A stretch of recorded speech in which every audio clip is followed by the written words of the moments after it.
Assalomu alaykum. Sirdaryo viloyati Raqobatni rivojlantirish va iste'molchi huquqlarini himoya qilish boshqarmasi tomonidan 2025-yilning 5 oyligi davomida quyidagi ishlar amalga oshirildi. Joriy yilning o'tgan davri mobaynida hududiy boshqarmaga yuridik va jismoniy shaxslardan 477 ta murojaatlar kelib tushgan bo'lib, ularning 426 tasi, ya'ni qariyb 90% ijobiy hal etildi.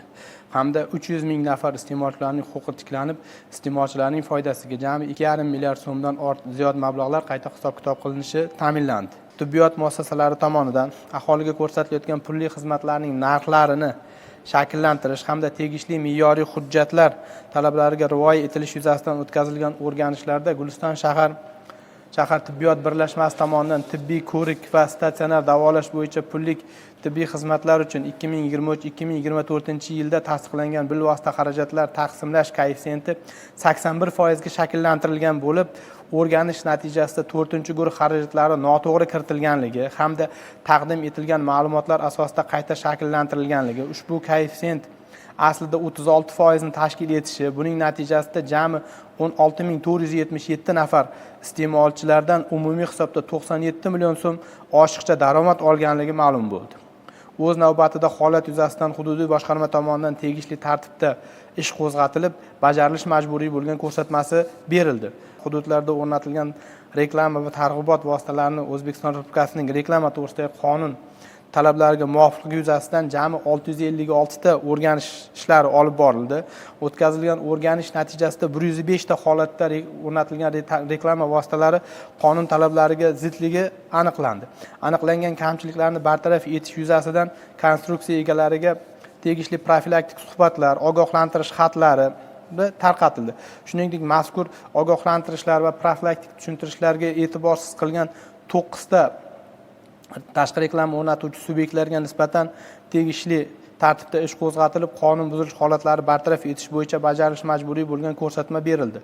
Raqobat sohasida boshqarma tomonidan o'tkazilgan o'rganishlar natijasida joriy yilning yanvar-may oylari davomida byudjet tashkilotlari buyurtmachilariga tuzilgan 15.947 ta shartnomalarda 758.7 milliard so'mlik davlat xaridlari amalga oshirilganligi va mazkur xaridlar buyurtmachi tomonidan jami hisobda 5.8 milliard so'mlik savdo jarayonida 78 ta raqobatga zid harakatlar sodir etilganligi aniqlandi. Ushbu holatlarning aksariyati, ya'ni sog'liqni saqlash sohasida 29 ta holatda 2.4 milliard so'm, obodonlashtirish sohasi bo'yicha 20 ta holatda 437.3 million so'm, maktab va maktabgacha ta'lim sohasida 12 ta holatda 682.9 million so'm, shuningdek boshqa sohalarda 17 ta holatda 2.3 milliard so'mga to'g'ri kelishi aniqlandi. Qonun buzilish holatlari yuzasidan boshqarma tomonidan 33 ta ish qo'zg'atilib, 27 ta mansabdor shaxsga nisbatan ma'muriy javobgarlik choralari ko'rildi.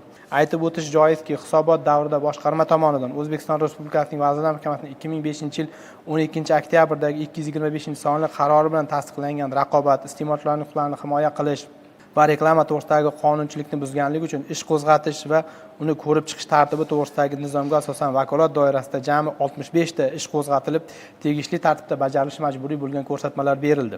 Qonun buzilish holatlari yuzasidan O'zbekiston Respublikasi Ma'muriy javobgarlik to'g'risidagi kodeksining 178-moddasi talablariga binoan 30 ta mansabdor shaxslarga nisbatan ma'muriy javobgarlik choralari qo'llanildi. E'tiboringiz uchun rahmat.